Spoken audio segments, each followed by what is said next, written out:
I've been on over 30 calls in the past month, and almost every single creator says the same thing to me. Mustafa, I need a higher CTR. I'm sitting at 5% and I want to get to 10 or 15%. This is coming from channels with a small subscriber base, as well as those with over 5 million subscribers. And I have to be honest with you.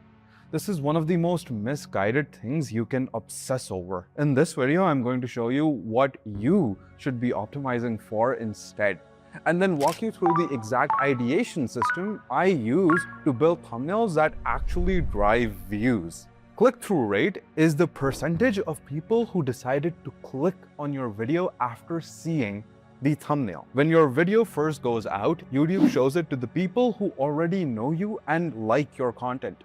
And those people are likely to click. So your CTR looks great, but when the algorithm sees the people that are watching and engaging with your video, starts pushing your video to new audiences. But here's where it breaks down. Let's say your initial 100 impressions jump to around 1,000 impressions. Those 900 new people don't know you at all, and they're less likely to click. So your CTR drops. If you're engineering your thumbnail to chase a high CTR, you're optimizing for the audience that was already going to click you anyway. You're not reaching anyone new. In other words, your reach is not growing actually. So what should you do instead? Forget CTR. What you should be optimizing for is maximum potential views. And that starts with understanding what a thumbnail is actually supposed to do. Once you understand that views are the goal, the question becomes, how does a thumbnail actually generate views? And the answer comes down to one: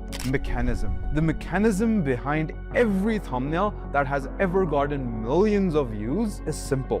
Your packaging, which is the thumbnail and the title together, makes a promise to the viewer themselves. And then the hook, the first 10 to 20 seconds of the video, has to pay off that promise. And if your hook doesn't deliver on what the packaging set up, viewers bounce.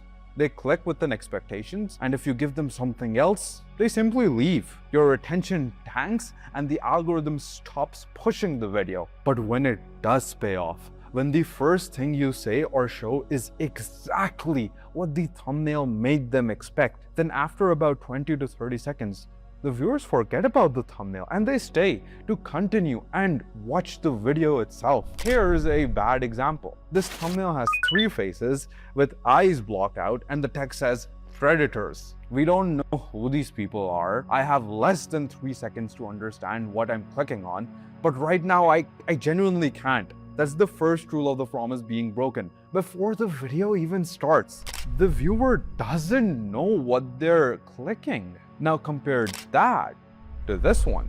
This shows a sad-looking woman in red surrounded by a crowd, and she's saying, "I want kids." The title says, "How Japan finally made it impossible to make babies." Immediately you understand the premise. So here are 3 rules you can apply to avoid this mistake. Rule 1. Your thumbnail should accurately represent the most interesting part of the video, and it should align with your hook. If the hook doesn't match the thumbnail, change the hook. I've asked clients to do this multiple times. It's always been the right call. Rule 2. The first 10 to 20 seconds of the video must deliver on the expectations set by the thumbnail. No exceptions. And rule 3 is don't overpromise. Set up exactly what you can deliver and then deliver it.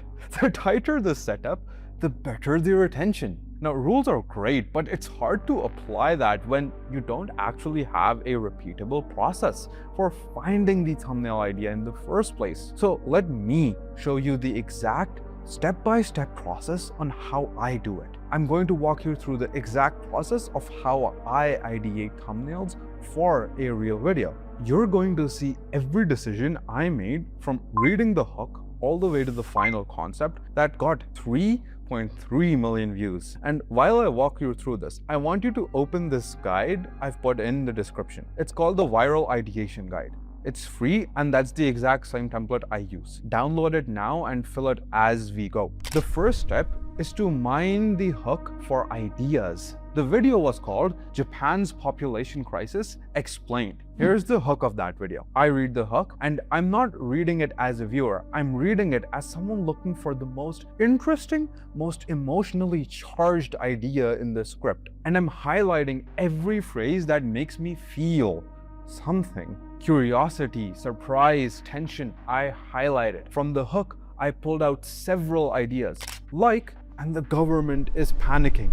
They're spending $25 billion a year to fix this. But the one that stopped me was this one. Having a family is an act of economical suicide for most young people. That's the idea I built everything around. The next step is to put your best ideas into a guide. Once I've highlighted the hook, I take the 5 to 8 best ideas I have and I drop them into section 1 of the viral ideation guide. This forces me to actually commit to what I think is interesting, instead of just having them floating around in my head. Then I shortlist. I pick the top 2 or maybe 3 that I think will make something scroll stopping. Next, it's time to generate the title options. Now I move on to section 2 of the guide, best title options. I look at the outliers in the same topic.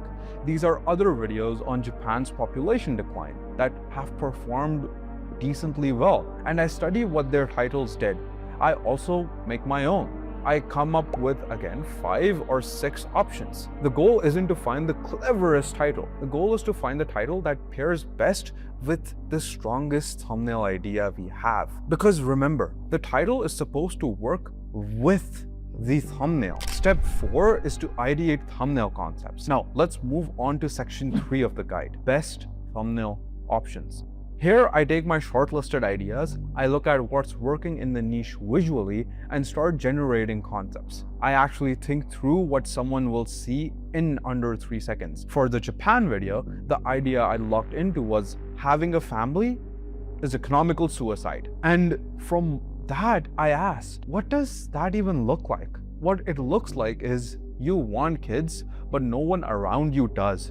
You are the odd one out. And that's how I came up with having one woman in red while everyone around her is in gray suits, making her feel like the odd one out. The text, I want kids, provides the rest of the context that the image can't frankly convey. And the title, how Japan made it impossible to have babies, seal the deal. You see how the thumbnail opens a loop, but it's the title that makes it impossible not to click. Step 5 is to pair the title and thumbnail together, then evaluate. Once you have your shortlist of titles and your shortlist of thumbnails, you pair them. You look at which combination makes the strongest promise, which pairing would make you click. And if you need to adjust one to make them fit, do it. I've changed hooks to make a thumbnail concept works. Whatever makes the package strongest. Now, once you have your concept, how do you know if it's actually strong enough to publish? There is one final check I run on every single thumbnail before it goes live, and it saved me more times than I can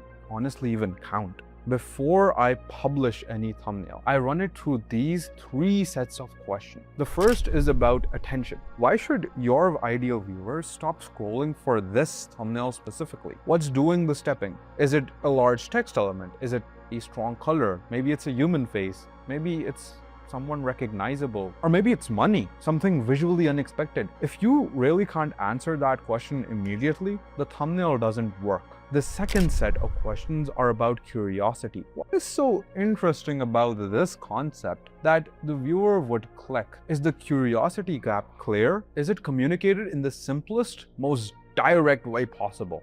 People don't click on things they have to work to understand. If the idea is strong, but the execution is confusing, just redo it, dude. And the third is about legibility. Can someone understand this thumbnail from a distance on a phone screen as small as like a rectangle? It's a yes or no. And if no, simplify it down. I've said this before and I'm keep saying it. Perfection in a thumbnail is not when there's nothing left to add, it's when there's nothing left to remove. Now, go take this system and actually apply it to your next video. Open the viral ideation guide in the description, read your hook, highlight the most interesting ideas, and run it through the 5 steps. And before you hit publish, run the 3-pillar check system. You'd rather I do all the work so you can focus on what you do best. I'd be, dude, honestly happy to help. Check out the link in description to book a call with me. Have a good day. Peace.